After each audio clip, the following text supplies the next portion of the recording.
Ranya gold smuggling ತನಿಖೆ ಒಂದು ಕಡೆಯಾದರೆ ಮತ್ತೊಂದು ಕಡೆ ರಾಜಕೀಯ ನಾಯಕರ ಹಗ್ಗ ಜಗ್ಗಾಟಕ್ಕೂ ಕೂಡ ಈ ಪ್ರಕರಣ ಕಾರಣವಾಗಿದೆ. ಈ ಕುರಿತ ಕಂಪ್ಲೀಟ್ ರಿಪೋರ್ಟ್ ಇಲ್ಲಿದೆ.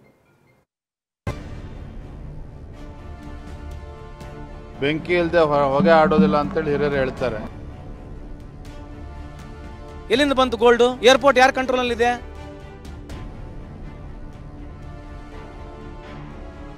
ರನ್ಯಾ ಗೋಲ್ಡ್ ಸ್ಮಗ್ಲಿಂಗ್ ಕೇಸ್ನಲ್ಲಿ ಸಚಿವರ ಪಾತ್ರ ಇದೆ ಅನ್ನೋದು ಬಿಜೆಪಿ ನಾಯಕರ ಆರೋಪ.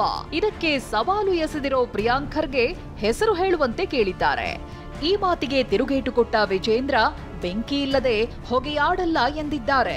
ಸುಮ್ಮನೆ ಬಿಜೆಪಿಯವರು ಇಬ್ಬರು ಸಚಿವರ ಕೈವಾಡ ಇದೆ ಅಂತ ನಮ್ಮ ಯಾರು ಬಿಜೆಪಿ ರಾಜ್ಯಾಧ್ಯಕ್ಷರು ಹೇಳಿದ್ರು. ಸುಮ್ಮನೆ ಗಾಳಿನಲ್ಲಿ ಗುಂಡು ಹಾರಿಸಿದ್ರೆ ಪ್ರಯೋಜನ ಇಲ್ಲ ಸ್ವಾಮಿ, ದಾಖಲೆಗಳು ಕೊಡಿ. ಬೆಂಕಿ ಇಲ್ಲದೆ ಹೊಗೆ ಆಡೋದಿಲ್ಲ ಅಂತೇಳಿ ಹಿರಿಯರು ಹೇಳ್ತಾರೆ.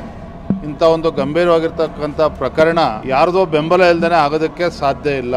ಇತ್ತ ರನ್ಯಾ ಚಿನ್ನ ಕಳ್ಳ ಸಾಗಾಣಿಕೆಯಲ್ಲಿ ಯಾವ ಮಂತ್ರಿನೂ ಇನ್ವಾಲ್ವ್ ಆಗಿಲ್ವಾ ಅಂತ ಡಿಸಿಎಂ ಡಿಕೆ ಹೇಳಿದ್ರೆ ಕ್ಲೀನ್ ಚಿಟ್ ಕೊಡೋಕೆ ಇವ್ರ್ಯಾರು ಅಂತ ಆರ್ ಅಶೋಕ್ ಪ್ರಶ್ನಿಸಿದ್ದಾರೆ. ಯಾವ ಮಂತ್ರಿನೂ ಇನ್ವಾಲ್ವ್ ಆಗಿಲ್ಲ, ಯಾವುದಕ್ಕೂ ಸಂಬಂಧ ಇಲ್ಲ. ಕಾನೂನು ಏನಿದೆ ಕಾನೂನು ಪ್ರಕಾರ ಯಾರೇನ ತನಿಖಾಧಿಕಾರಿಗಳು ಮಾಡ್ತಾರೆ, ನಮಗೂ ಅದಕ್ಕೂ ಸಂಬಂಧ ಇಲ್ಲ. ಕ್ಲೀನ್ ಚಿಟ್ ಅನ್ನ ತಪ್ಪಿದೆ ತಪ್ಪಿಲ್ಲ ಅನ್ನೋದನ್ನ ತನಿಖಾ ಆಯೋಗ ಕೊಡಬೇಕಾಯ್ತು. ಅದು ಬಿಟ್ಬಿಟ್ಟು ಇವರೇ ಮುಂಚೆನೆ ಕೊಡ್ತಾರೆ ಅಂದ್ರೆ ಪೊಲೀಸರು ನೀವು ಹಿಂಗೆ ತನಿಖೆ ಮಾಡಿ ಅಂತ ಉಪಮುಖ್ಯಮಂತ್ರಿಗಳು ಡೈರೆಕ್ಷನ್ ಕೊಟ್ಟಂಗಾಯ್ತು. ಏರ್ಪೋರ್ಟ್ನಲ್ಲಿ ಶಿಷ್ಟಾಚಾರ ಉಲ್ಲಂಘನೆ ವಿಚಾರಕ್ಕೆ ಕಿಡಿಕಾರ್ತಿರೋ ಬಿಜೆಪಿಗರಿಗೆ ಸಚಿವ ಲಾಡ್ ಪಂಚ್ ಕೊಟ್ಟಿದ್ದಾರೆ. ಯಾಕೆ ಪೊಲೀಸ್ ಫೋರ್ಸ್ ಯೂಸ್ ಆಗ್ತಾ ಇದೆ, ಯಾಕೆ ಪ್ರೋಟೋಕಾಲ್ ಕೊಡ್ತಾ ಇದ್ದಾರೆ, ಯಾಕೆ ಸ್ಮಗ್ಲಿಂಗ್ ಮಾಡುವಂತ ವ್ಯಕ್ತಿ ಫ್ರಿಸ್ಕಿಂಗ್ ಆಗದೆ ಚೆಕಿಂಗ್ ಆಗದೆ ಹೇಗೆ ಹೊರಗೆ ಬರ್ತಾ ಇದ್ರು? ಎಲ್ಲಿಂದ ಬಂತು gold? How did so much gold come from airport ಯಾರ ಕಂಟ್ರೋಲ್ ಅಲ್ಲಿ ಇದೆ?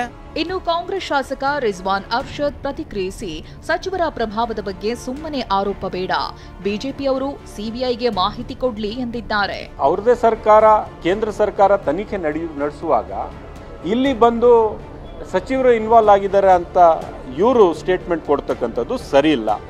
ಆ ಥರ ಅವ್ರಿಗೆ ಮಾಹಿತಿ ಇದ್ರೆ ಸಿಬಿಐಗೆ ತನಿಖೆಗೆ ಅವರು ಆಗ್ರಹಿಸಿ. ರನ್ಯಾ ಕೇಸ್ನಲ್ಲಿ ಭಾಗಿಯಾಗಿದ್ದಾರೆನ್ನಲಾದ ಸಚಿವರ ಹೆಸರು ಬಹಿರಂಗಕ್ಕೆ ಬಿಜೆಪಿ ಆಗ್ರಹಿಸುತ್ತಿದ್ರೆ ನೀವೇ ಹೆಸರು ಹೇಳಿ ಅಂತ ಕಾಂಗ್ರೆಸ್ ಕೌಂಟರ್ ಕೊಡ್ತಿದೆ. Bureau report, TV9.